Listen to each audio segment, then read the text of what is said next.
ఒకే రక్తం ఒకే మనుషులు. రచన శ్రీ కొమ్మూరి వేణుగోపాలరావు గారు. చదువుతున్నది రాజ్యలక్ష్మి. ఎంతవరకు చెప్పానంటే మీకు గిరిజ సరోజ వాళ్ళ ఇంటి నుంచి వచ్చింది. కొంచెం లేటుగా వచ్చేటప్పటికి వరండాలో అందరూ కూర్చున్నారు. అప్పుడే అందరినీ చూస్తుంటే పుండరేకాక్షయ్య గారు, ఏమ్మా లేట్ అయిందేంటమ్మా అని అడిగారు. అడిగితే, లేదు సరోజ వాళ్ళ ఇంటికి వెళ్ళొచ్చాను, అందుకే కాస్త లేట్ అయింది నాన్న అని చెప్పేసింది. ఇంతలోపల సుందరం, ఓహో బేబీ వచ్చేసిందే అన్నాడు ఉత్సాహంగా. సుందరం అంటే అత్తయ్య గారి కొడుకు, సరోజ మేనత్త కొడుకు, యశోద అత్తయ్య గారి కొడుకు అన్నమాట. ఏమమ్మా ఇంత ఆలస్యం అయిందేమిటి అన్నారు పుండరీకాక్షయ్య గారు. ఎలక్ట్రిసిటీ డిపార్ట్మెంట్లో అకౌంటెంట్గా పనిచేశారు ఆయన. రిటైర్ అయినప్పటి నుంచి కూడా రామకోటి సంఘంలో ముఖ్య కార్యకర్తగా ఉన్నారు ఆయన. ఆయన హడావిడి, ఆయన లోకం ఏదో రకంగా బిజీగా ఉంటారు. సరోజ ఊరి నుంచి వస్తే వాళ్ళ ఇంటికి వెళ్ళాను నాన్న అంది. సుందరం వైపు తిరిగి వెక్కిరిచ్చి లోపలికి పారిపోయింది. ఒసే బడవా, నీకింకా ఈ బుద్ధులు పోయావి కాదు అంటూ సుందరం లేచి గిరిజ వెనకాలే పరిగెత్తాడు. అల్మారాల పుస్తకాలు పెడుతున్న గిరిజ వెనక నుంచి జడ గట్టిగా లాగినట్టయితే అబ్బా అంటూ వెనక్కి తిరిగి చూస్తే సుందరం కొంటెగా నవ్వుతూ గిరిజ వైపే చూస్తున్నాడు. ఎక్కడికి పోతావు, నన్ను తప్పించుకుని నువ్వెక్కడికి వెళ్తావు అన్నట్టుగా ఉంది అతని చూపు. గిరిజకు మరీ కోపం వచ్చి వెక్కిరిచ్చింది. మరీ వెక్కిరిచ్చినందుకు శిక్ష అన్నాడు సుందరం. మళ్ళీ ఇంకోసారి లాగాడన్నమాట జడ. బావా ఇదేమిటి అంది గిరిజ చేత్తో ఏదో చూపిస్తూ అతని వెనకాల. ఎక్కడా అంటూ అటువైపు తిరిగాడు. ఇక్కడ అంటూ వీపు మీద ఒకటి వేసేసి లోపలికి వెళ్ళిపోయింది గిరిజ. అమ్మ దొంగ, నీ పని ఇట్టా ఉందా, చెప్తా ఉండు అంటూ సుందరం ఆమె వెంటపడ్డాడు. గిరిజ వంటింట్లో పనిచేస్తున్న తల్లి దగ్గరికి పరిగెత్తుకుపోయి ఆమెను పట్టుకోపోయి, అయ్యయ్యో మడిగట్టుకుందన్న సంగతి గుర్తుకొచ్చి, అమ్మా అమ్మ బావ చూడవే అంటూ ఆమెను తాకకుండానే ఆమె దగ్గర నుంచుంది.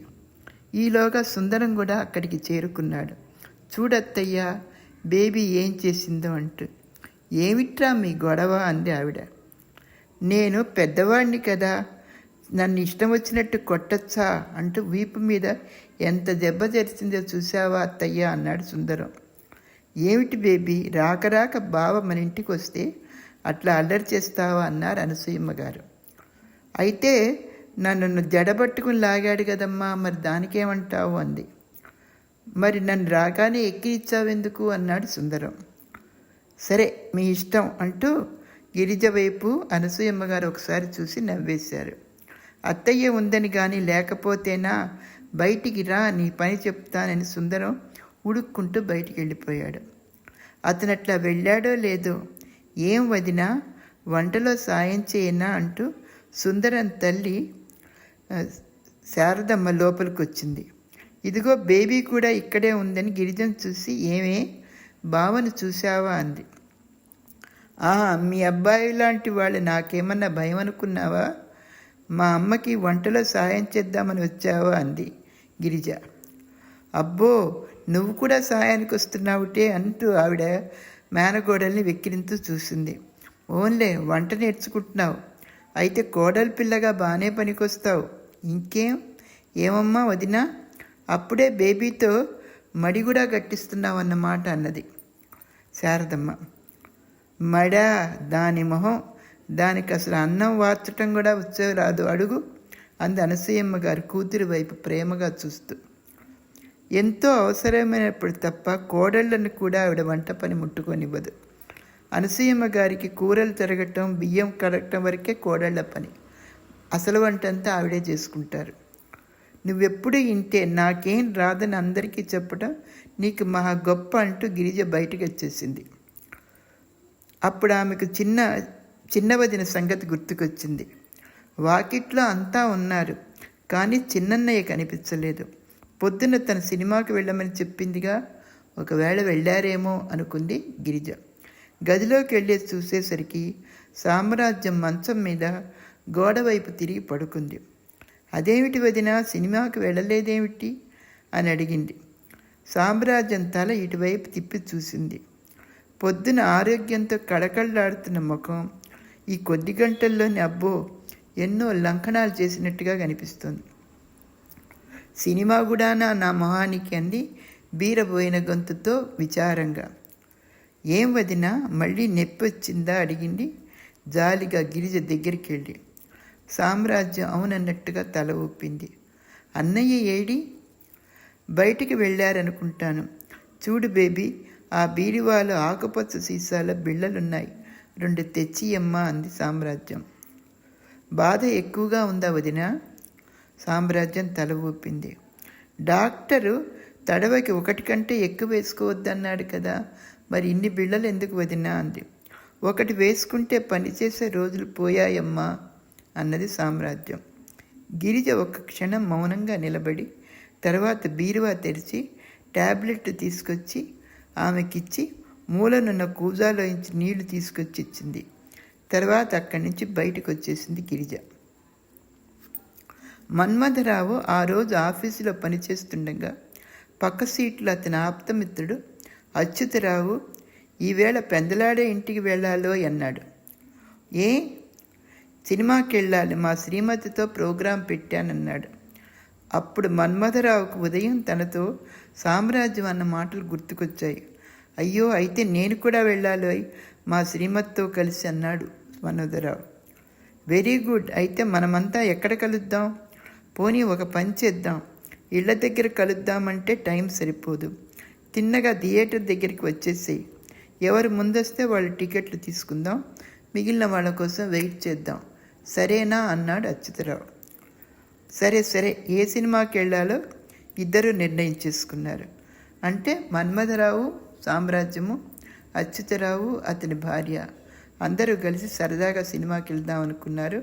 మన్మథరావు కూడా చాలా సంతోషంగా ఉంది. ఎన్నో రోజుల తర్వాత సామ్రాజ్యంతో సినిమాకు బయలుదేరుతున్నాడు.